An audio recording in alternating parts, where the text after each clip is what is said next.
ఇమ్మాలన్న gaming అసలు gaming పరంగా అయితేనేమి ఎంటర్టైన్మెంట్ పరంగా అయితేనేమి ఇంకా వేరే దానికి ఇఫ్ ఎనీథింగ్ అక్కడ ఏం జరిగినా కూడా ఇమ్మాలన్న ఉంటాడు. ఇమ్మాలన్న బిగ్ బాస్కి ఒక బిగ్గెస్ట్ పిల్లర్, అంటే బిగ్ బాస్ అయినా బిగ్గెస్ట్ పిల్లర్ ఎవరు అంటే ఇమ్మాలన్న అనమాట.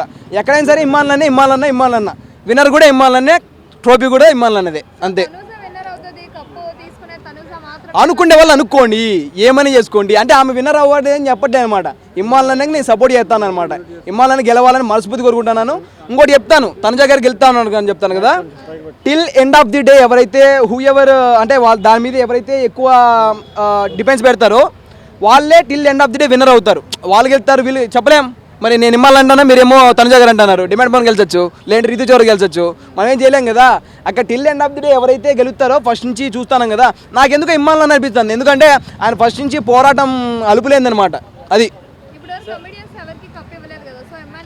లోపలికి వెళ్ళిన తర్వాత కమెడియన్స్, యాక్టర్స్ లేదంటే యాంకర్స్ ఎవరెవరు ఉంటారు అన్నమాట. మీకులాగా ఏంటంటే యాంకర్స్ మీరే కదా, లోపల ఏముండదు అనమాట. అయితే ఏంటంటే అంటే if any field, not only Bigg Boss, not only cinema field, not only business, అంటే ఎవరికైతే టాలెంట్ ఉంటుందో, ఎవరికైతే దమ్ము ఉంటుందో వాళ్ళు మాత్రమే till end of the day winner అవుతారు. వాళ్ళు మాత్రమే పైన ఉంటారని కోరుకుంటున్నా. అంటే క్రికెట్ చూసుకుంటే మన ధోని గారు ఉంటారు, సినిమాలు చూసుకుంటే మెగాస్టార్ గారు ఉంటారు, అలా బిజినెస్ మ్యాన్లు చూసుకుంటే ట్రంప్ వీళ్ళంతా ఉంటారు అన్నమాట. అట్లా అంటే మనకి దమ్ము ఉన్నోళ్ళే పైన ఉంటారని కోరుకుంటున్నా. అలాగే ఇమ్మాన్ దమ్ము ఉంది కాబట్టి పైన ఉంటాడు, విన్నర్ అవుతాడు. బై ఇవ్వలేదని అంటే మనము అంటే ఇంత ముందుగా వచ్చిన కమెడియన్స్ అంత ఎఫెక్టివ్ చూపలేకపోయారేమో, మనకు తెలియదు కదా. అది గురువు ఆయన లాకెట్ కూడా తీసుకెళ్ళాడు ఫస్ట్ స్టార్టింగ్లో. వాళ్ళ అమ్మది వాళ్ళ గురువు ఆయన నాగబాబు గారు. ఆయనకి ఎన్ని షెడ్యూల్స్ ఉన్నా కూడా ఒక వ్యక్తి మంచి అని ఉంటే జబర్దస్త్ వాళ్ళకి ఎంతగానో సాయం చేస్తాడు. అలాగే ఈయన కూడా అంటే గురువు అన్నారు కదా, మంచిగా వచ్చాడు. Okay fine. ఫ్యామిలీ వీక్లో అయితే నాకు ఇమ్మాన్ అనేది మంచిగా నచ్చింది. అది నా పిల్లరానా, అది ఏముండదు. అంటే వాళ్ళు కూడా చెప్పారు కదా, పేట పిల్ల సంథింగ్, వాళ్ళ అన్న ఎవరు చెప్పారుగా, ఫ్రెండ్ సంథింగ్, డోంట్ నో. అంతే మామూలే. ఎవరైతే ఫేమ్లో ఉంటారో వాళ్ళనే మనం ఏదో ఊహించుకుంటుంటాం, ఏవేవో అనుకుంటుంటాం. అంతకుమించి ఇంకేం ఉండదు అనమాట. ట్రెండింగ్ కొన్ని రోజులే. అవునవును. మరి ఇమ్మాలన్న అమ్మ కూడా వచ్చిందిగా, మా అమ్మ కూడా వచ్చిందిగా, వాళ్ళ తమ్ముడు కూడా వచ్చాడుగా. అలా కాదు, వాడు ఏముండదు అనమాట. చెప్పాను కదా, ఎవరైతే till end of the day వరకు కష్టపడి దృఢ సంకల్పంగా పోరాడి చేస్తారో వాళ్ళే గెలుస్తారని చెప్తాను అనమాట. నాకు ఎందుకు ఇమ్మాలని అనిపిస్తుంది, నేను చెప్పుకుంటున్నాను. మీకు తనుజ గారు అన్నారు, ఇంకో వేరే అనిపించుకుంటారు. అది సీక్రెట్ నామినేషన్స్ ఎవరికి తెలియకుండా వేసుకుంటారా ఏంటి? అదే మామూలే అంతే. నామినేషన్ లాస్ట్ వీక్ చూసుకుంటే ఎవరినో డిలీట్ చేద్దాం అనుకున్నారు, డిలీట్ అవ్వలేదు వాళ్ళు. ఎవరు చెప్పు? దివ్య గారిని. ఓకే దివ్య గారిని ఎందుకు డిలీట్ చేయలేదు నేను చెప్తాను. నాకు నన్ను రెచ్చగొట్టుకో అని చెప్పింది కదా దివ్యక్క. ఎవరి మీద? తనుజ గారి మీద. ఆమె పాపం చిన్నగా మాట్లాడుతుంది. మామూలుగా గట్టిగా కలుసుకున్నారు. అది అందుకని చెప్పి ఆమె కొద్దిగా అగ్రెసివ్గా మాట్లాడింది కదా, అందుకని చెప్పి ఆమె ఉంచాలనుకుంటున్నాను. ఇప్పుడు సీక్రెట్ ఎలిమినేషన్స్ అంటారుగా, అది సీక్రెట్ ఎలిమినేషన్స్ ఏ విధంగా ప్లాన్ చేస్తారో. ఫస్ట్ థింగ్ ఏంటంటే బిగ్ బాస్ డైరెక్టర్ ఎవరైతే ఉన్నారో ఆయన క్యాన్సర్ అయ్యా. ఆయన ఎక్కడున్నా కూడా ఆయన అంటే తెర వెనక నుండి కథను ముందుకు నడిపించే డైరెక్టర్ అన్నారు కదా, ఈయన ఒక గొప్ప డైరెక్టర్ అనమాట. అంటే సినిమా కంపేర్ టు సినిమా చెప్తాను అనమాట. అసలు సూపర్ ఆయన డైరెక్షన్. అంటే గేమింగ్లో అయితేనేమి, ఆయన మాట్లాడే విధానం సంథింగ్ అన్నీ బాగా నచ్చాయి నాకు. ఓకే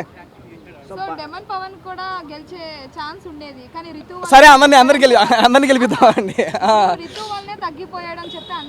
ఓకే, ఎమోషన్స్ ఎఫెక్షన్స్ మనం పెట్టుకుంటే వస్తాయి అవి, అర్థమైందా? మనం పెట్టుకుంటే అన్నని అంటా, నేను మిమ్మల్ని అంటాను అక్క అని వేరేలా అంట, అట్లా అనమాట. అది ప్రేమ అనుకోండి, లవ్ అనుకోండి, ఇంకోటి ఏమనుకోండి. అంటే వాళ్ళ లవ్వులు ఉన్నాయి, వాళ్ళు ఏదో వాళ్ళేదో నడుపుకుంటాను, మనం అట్లా అనుకోకూడదు అనమాట. దాన్ని మనం ఏంటంటే బాండింగ్ మనం పెట్టుకుంటూ వస్తుంది, వస్తుంది అనమాట. మనలో ఫస్ట్లో మరి ఇమ్మాన్లను కూడా తనుజ గారిని అది ఇది అని చెప్పి అన్నాడు. మళ్ళీ దాని తర్వాత కొన్ని సంథింగ్ డిస్టర్బెన్స్ జరిగిన తర్వాత ఏం జరిగింది, ఆయన ఏం చేశాడు, పక్కకి వెళ్ళిపోయి ఆయన కొద్దిగా ఆయన గేమింగ్ ఆడుకుంటా ఓకే టైం వచ్చినప్పుడు మాత్రమే తనుజ గారు చెప్పండి అని చెప్పి మాట్లాడుతున్నాడు. అది వాళ్ళ బాండింగ్, వాళ్ళది వదిలేయాలి మనం. వాళ్ళ టాప్ 2 తనుజ గారు ఫస్ట్ ఇమ్మాలని విన్నారు, అది గుర్తుపెట్టుకో. టాప్ 2 మళ్ళీ చెప్తా. టాప్ 2 ఎవరంటే తనుజ గారు, దాని తర్వాత చూసుకుంటే demand Pawan. Okay demand Pawan నాకు కొద్దిగా అనిపిస్తుంది మీరు చెప్పినట్టు. ఇమ్మాలని టాప్ విన్నర్ అని చెప్పా కదా, ఫస్ట్ కప్ అన్నది అనమాట. టాప్ 2 మళ్ళీ చెప్పా. అదేనా ఈ వీక్ నామినేషన్ లో దివ్య గారికి భరణి గారికి ఏదో ఫైర్ అయినట్టు కనిపిస్తుంది. దివ్య గారికి భరణి గారికి అవును సో నామినేషన్ ఒక నామినేషన్ చేస్తారు. అవును చాలా బాధాకరం. వాళ్ళ బాండింగ్స్ బయటకు వచ్చిన తర్వాత చూసుకుంటే బాగుంటుందని నేను అనుకుంటాను. మన దివ్య గారు ఎంతగానో బాధపడుతున్నారు. ఆయన అన్న అని ఒకసారి నాన్న అని చెప్పి మళ్ళీ అన్న అని చెప్పి అది ప్యూర్ లవ్. ఆమె అంతగా బాండింగ్స్ పెంచుకుందాం అనుకున్నప్పుడు ఈయన తొలగిపోవడం అనేది మంచిది కాదని నేనైతే అనుకుంటాను. ఎందుకంటే బాండింగ్స్ ఇచ్చినప్పుడు ఇచ్చుకోవాలి, కానీ ఎంతవరకు ఉంచాలో అంతవరకు ఉండాలన్నమాట. గేమింగ్ వరకు వచ్చేసి గేమింగ్ ఇండివిజువల్గా, ఇంకోటి ఏదైనా వచ్చినప్పుడు ఇండివిజువల్గా ఆడుకోవాలి. ఎప్పుడైతే మనకి ఓన్లీ ఆ లవ్ ట్రాక్ అంటే ప్రేమ ఆప్యాయత అన్న చెల్లి తమ్ముడి వచ్చినప్పుడు ఆ వేలో ఆ జోన్లో వెళ్ళిపోవాలని కోరుకుంటున్నాం. మరి చాలా బాగుంది. ఇందులో ముఖ్యంగా మెయిన్ అందరి దృష్టి తనూజ ఫ్యామిలీ రావడమే అందరి దృష్టిని ఆకర్షించింది. మరి ముద్ద మందారము హీరో వచ్చిండు, మరి వాళ్ళ ఫ్యామిలీ ఇది అనేది అంత సస్పెన్షన్స్ ఉంది. నా పిల్ల అన్నారు, కానీ ఆయన పిల్లని ఆమె చెప్తే తెలుస్తుంది. ఆమె అందరు కూడా అదే సస్పెన్స్లు ఉన్నారు. అసలు నిజంగా ముద్ద మందారం హీరో పిల్లనేనా, మరి తనుజ వేరే వాళ్ళ పిల్లనా అనేది ఇంకా ఆమె చెప్తే తెలుస్తుంది.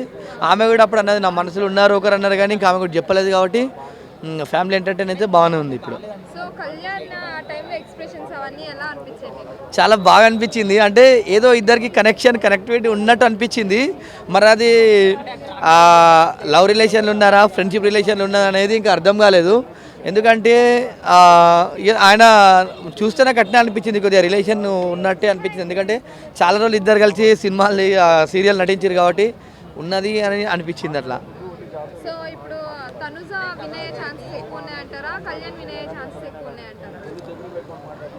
ఇమాన్యుయల్ విన్ అయ్యే ఛాన్సెస్ ఎక్కువ ఉన్నాయి. ఇమాన్యుయల్ ఈసారి బిగ్ బాస్ సీజన్ 9లో అతని ద్వారానే మంచి హైప్ వచ్చింది. ఎందుకంటే జబర్దస్త్లో అయితే ఏ విధంగా మంచి ఎంటర్టైన్ ఇచ్చిండో ఈ బిగ్ బాస్లో కూడా మంచి ఎంటర్టైన్ ఇస్తూ, అదేవిధంగా జనాలందరినీ కూడా మంచి బిగ్ బాస్ ఇచ్చే టాస్క్లు కూడా బాగా ఆడుతుండే. కాబట్టి ఈసారి ఈ ఎట్టి పరిస్థితుల్లో ఈసారి ఏదైనా ఫస్ట్ అయితే గిట్ట ఇమాన్యుయల్, సెకండ్ సుమన్ శెట్టి ఉంటాడు అనుకుంటున్నాను నేను.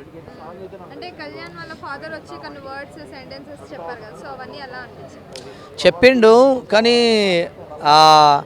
మనము మంచి కప్పు గెలవకుండా జనాల దగ్గర మాత్రము మనము మనసులు గెలవాలని చెప్పేసిండు. చాలా మంచిది. ఎందుకంటే ఏదైనా కూడా అంటే బిగ్ బాస్ గేమ్ అనేది బిగ్ బాస్ ఇచ్చే టాస్క్లు ఆడడం వల్ల ప్రజలు ఇచ్చే ఓటింగ్ ద్వారా, కాబట్టి కంపల్సరీ ఏదేమైనప్పటికీ కూడా ఆయన అంటే అంత పబ్లిక్ ఫిగర్ కాదు. ఇప్పుడు బిగ్ బాస్ షోలో ఖచ్చితంగా అంత అయిండు, కానీ ఇమాన్యుయల్ అనేది పబ్లిక్ ఫిగర్ కాబట్టి మంచి ఎంటర్టైన్ చేస్తారు. కాబట్టి కంపల్సరీ ఇమాన్యుయల్ ఈసారి విన్ అయ్యే అవకాశం కనిపిస్తుంది. లేదండి, తనుజ ఏం ఆడుతుంది అసలు? ఏడవడం ఒకటి, అరవడం ఒకటి, 22 తప్ప ఆమె అసలు బిగ్ బాస్లో ఏం చేయలేదు, ఏం కంటెంట్ కూడా ఆడలేదు. ఆమె కన్నా మంచిగా సంజన ఆడింది, సంజన ఆడుతున్నది. అట్లా సంజన ఒకసారి క్యాప్టెన్ అయింది, ఆమె కన్నా సంజనే హైప్ ఉంది. ఓటింగ్ యూత్ ఐకాన్ అయినా ఆమెకి యూత్ అంతా ఓటేస్తారు, కానీ ఆమె బిగ్ బాస్ కంటెంట్ అయితే అంత పెద్దగా ఏం లేదు. ఆమె కన్నా బాగా సంజన ఆడుతుంది. అందరికన్నా హైప్ అయితే మన ఇమాన్యుయల్ ఆడుతున్నాడు.